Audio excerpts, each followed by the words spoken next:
Okay, did you start your own starter during COVID and then get lazy like I did? Or maybe you just wanted a new project and then you have ADHD and then start a new project and never followed through with your starter. And now your starter looks like this. Personally, I've been way too busy the last 7 weeks, so Larry here has just been sitting out on a countertop unfed. And today, I'm going to show you how to revamp your starter to bring it back to life to make great bread. Follow along for these little steps. If it's been sitting in the fridge, all you want to do is just pull it out and let it come up to room temp before you start this. As the Beatles would say, all you need is love. As I would say, all you need is some fucking flour and some water. So let's just jump right into this. You want to have a clean jar, so give it a new home. And this is gonna be super easy. What we want to do, obviously, put it on your scale, tar it out. We're gonna take your old starter grossness, like mine. See that? There's a little mold on there and everything. Not looking too healthy. All you wanna do is we're gonna dump about 85% of this.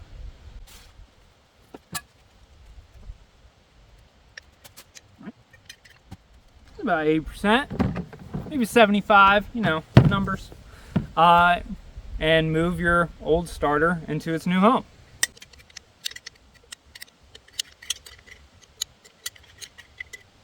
Doesn't have to get all of it out of this, I'm just gonna wash it out. From here, you wanna re-tar your scale, as I said before. And we're going to use grams here. Depending on how much you have, you want to start pretty low here because we don't want to overfeed it and then kill it or give it too much water and waterlog it. So I'm just going to start with 25 grams of warm water, like lukewarm water, not hot. Don't kill it. Don't be dumb. Okay, that was 27 grams. All right. Then you want to go ahead and mix it up.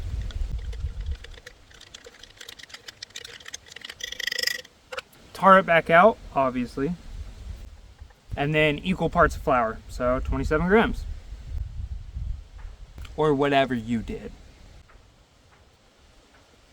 Okay, that was 28. Now, see, I'm not gonna sit here and try to get 1 gram of water back in. Don't overcomplicate it, all right? It's not rocket science. And then go ahead and mix it up. Now, Larry already looks more healthy already. Now what we do, we wait. It's gonna take about 2 to 4 hours, and once we get a little bit of bubble in there, once it starts to show a little bit of activating, eating some of that gluten from the flour, then all we're gonna do again is dump 50% and add our 25-25 again. Then we'll wait another 2 or 4 hours, or overnight if you don't have that time, dump 50% out, and then at that point I'll probably add 50-50. So from here, I'm just gonna wait 2 hours and we'll come back and look at Larry when he's ready to be fed again. It's been about 2 hours now, and as we can see, we got a couple little bubbles going on, so I'm gonna go ahead and feed him again. Now that it's been about 2 hours, Larry's starting to bubble just a little bit, nothing crazy. We're gonna go ahead and feed him again. Remember, we're just kick-starting him, so we're not gonna actually use this to make bread yet. That is down the line, probably tomorrow. So normally you want your sourdough super activated to make bread, but we're just bringing Larry back to life. So I'm going to go ahead and dump about, I don't know, 40% of this. And the reason why we're doing that is that way it's less to feed and reactivate, right? So go ahead and start your scale. And same, just small amount. I'm doing 25 gram, 25 gram. So 25 gram. Stir it up. Tar it out. 25 gram. Stir it up. Starting to look better already. There we go. We're gonna let this sit for about another 2 to 4 hours and let him do his thing until he starts to cultivate and make some bubbles. There we go. All right, it's been about 3.5 hours for me now, and my starter is starting to bubble up a little bit again.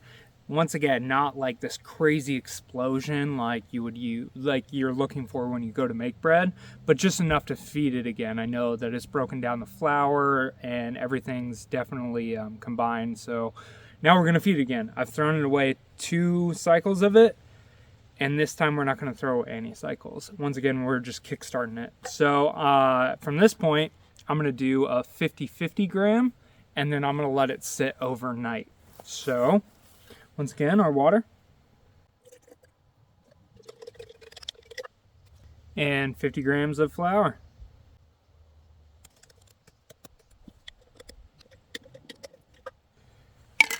Sweet, for me, I'm gonna set this on top of my freezer and let this sit for like 12 to 16 hours, and we'll come back tomorrow and do it all over again.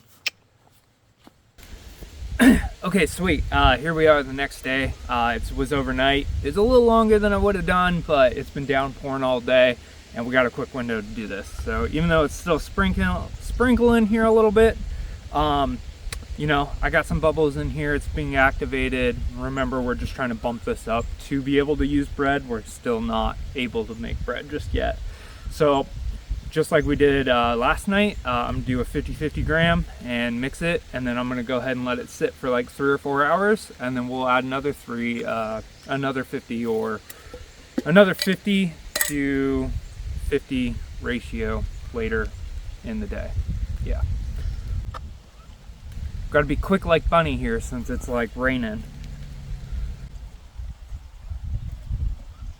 Cool. 50 grams of warm water.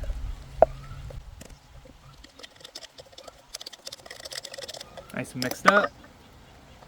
And equal parts of unbleached flour.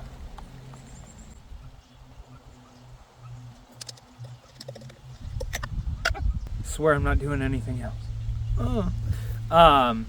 Now we're just gonna put the lid on and put it in a nice warm spot for 3-4 more hours until it starts to bubble up, and we'll feed it again. Let's get out of the rain. All right, it's been 3 hours for me. My flour and water's been broken down. I got some bubbles like Powerpuff Girls. I always had a crush on her when I was a little kid. But as you notice, we're just getting on a basic feeding schedule. So I only think about 2 more feedings and then we could make our bread. But you gotta remember, you don't wanna start to make your bread yet because it takes a couple 100 grams and you don't wanna take everything from your starter. So I'm just gonna do 50-50 again, wait for about 3 more hours, 50-50 again, and then let it sit overnight. And then we'll see where we're at.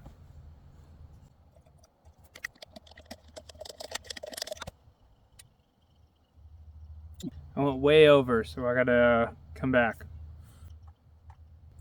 So 10 more grams.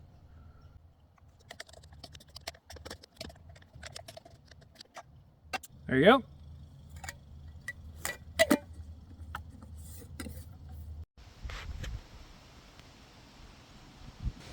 Alright, no lie, I did forget to film last night when I fed my sourdough before I went to bed. But it's just basic 50-50 like every single other step in here.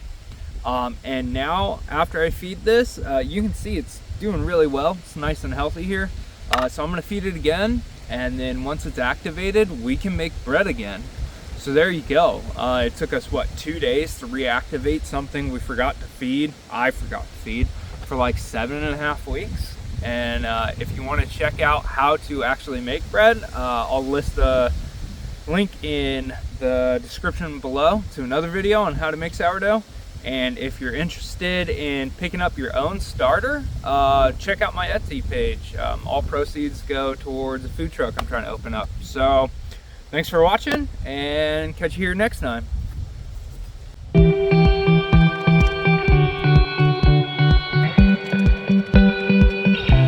And that's what happens when you bring your starter back to life. So, you know, just make sure you feed it.